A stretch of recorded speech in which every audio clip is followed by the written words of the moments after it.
పెడితే అందుకే బయలుదేరేటప్పుడు హనుమన్ నామాలు చేసుకోవాలి. యాత్రకు వెళ్ళేటప్పుడు ఏం చేయాలి? హనుమన్ నామం చేయాలి.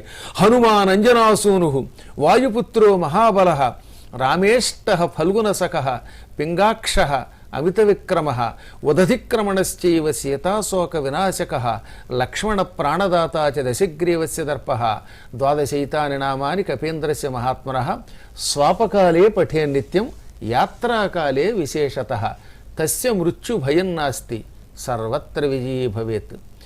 యాత్రాకాలంలో ప్రత్యేకంగా చదవమన్నారు, పడుకునేటప్పుడు చదువుకోమన్నారు. చదువుకుంటే వాడికి మృత్యు భయం ఉండదు, విజయం లభిస్తుంది. అందుకే యాత్రకు వెళ్ళినప్పుడల్లా ఇవి చదువుతున్నాం. ఏళ్ల తరబడి యాత్ర చేస్తున్నా రవ్వంత కూడా ఇబ్బంది లేకుండా వెనక్కి వస్తున్నామంటే ఆ హనుమంతుని యొక్క అనుగ్రహం. అందువల్ల ఈసారి యాత్రలకు వెళ్ళేటప్పుడు అలా చదువుకుని వెళ్ళేలా చూడండి. సాధారణంగా ప్రమాదం రాదు.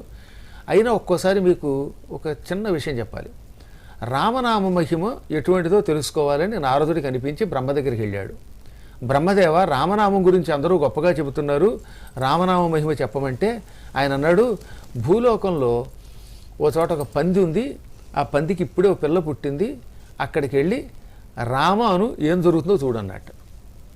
ఈయన వెంటనే బయలుదేరి వచ్చాడు. భూలోకంలోనే మనకి ఇక్కడ డ్రైనేజ్ ఉందిగా, అశోకనగర్ దగ్గర డ్రైనేజీ, అలాంటి చోట ఒక పంది ప్రసవిస్తూ ఉంటే అక్కడికి వెళ్ళి కూర్చున్నాడు. ఇంతలో పందికి 10 మంది పిల్లలు పుట్టారు. అందులో ఓ పిల్ల చెవిలా వంచుకుని ఉంది. ఆ పిల్ల దగ్గరికి వెళ్ళమన్నాడు బ్రహ్మ. ఆ పిల్ల దగ్గరికి వెళ్ళి రామ్ అన్నాడు ఆయన. జై శ్రీరామ్ అనగానే టక్కని చచ్చిపోయింది ఆ పంది పిల్ల. రామరామ రామ అనగానే చచ్చిపోయింది ఎట్రా బాబు అనుకుని నేను హడిరిపోయి మళ్ళీ బ్రహ్మ దగ్గరికి వెళ్ళాడు. బ్రహ్మదేవ, ఇదేమిటో చచ్చిపోయిందంటే కంగారు పడకు, ఈసారి భూలోకంలోకి వెళ్ళు, అక్కడ ఒక ఆవు ఒక దూడను ప్రసవిస్తోంది, దాని దగ్గరికి వెళ్ళి జై శ్రీరాము అను అన్నట్ట. ఈయన అనుమానిస్తూనే భూలోకానికి వచ్చాడు. ఈసారి ఒక గో సంరక్షణకు వచ్చాడు. అక్కడ ఆవు ప్రసవించింది. ఆవుకు దూడ పుట్టగానే జై శ్రీరామ్ అన్నాడు. మళ్ళీ ఆవు దూడ చచ్చిపోయింది.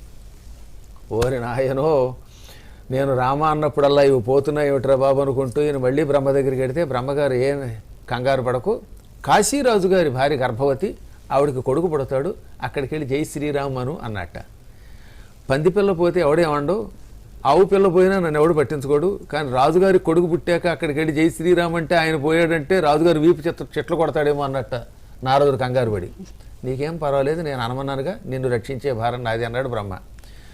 సరే అన్నట్టుగా నేను మళ్ళీ భూలోకానికి వచ్చి కాశీరాజు గారి దగ్గరికి వచ్చి బ్రహ్మగారి ఆజ్ఞ ప్రకారంగా మీ ఆవిడ ప్రసవించగానే మీ అబ్బాయితో మాట్లాడతాను అన్నాడు.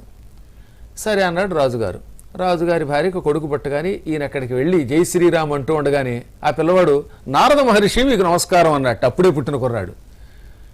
నారదుడు తెల్లబోయి, నన్ను నువ్వు ఎప్పుడు చూసావు, ఎప్పుడన్నా దూరదర్శనంలో ధర్మ సందేహాలు తీరుస్తున్నప్పుడు చూసావా అన్నట్ట. అదేంటండి, అదే కాదు, 2 సార్లు చూశాను. పందిపిల్లగా పుట్టింది నేనే. పందిపిల్లగా పుట్టి ఏ ఆదివారం శనివారం ఎవడో మూతి కాళ్ళు కట్టేసి నన్ను బలాత్కారంగా బతికొండగా కాల్చి చంపే స్థితి లేకుండా నా దగ్గరకు వచ్చి జై శ్రీరామ్ అన్నావు. బాధ లేకుండా ప్రాణం పోయింది. ఆ పంది జన్మ నుంచి విముక్తి కలిగింది. తర్వాత నువ్వు రామ అనడం వల్ల ఆ రామనామస్మరణ ప్రభావంతో గోవుకు పుత్రుడిగా పుట్టాను. మళ్ళీ శ్రీరామ అన్నావు. ఆ పుణ్యం వల్ల వెంటనే శరీరం విడిచిపెట్టి ఇదిగో కాశీరాజు గారికి కొడుకుగా పుట్టాను.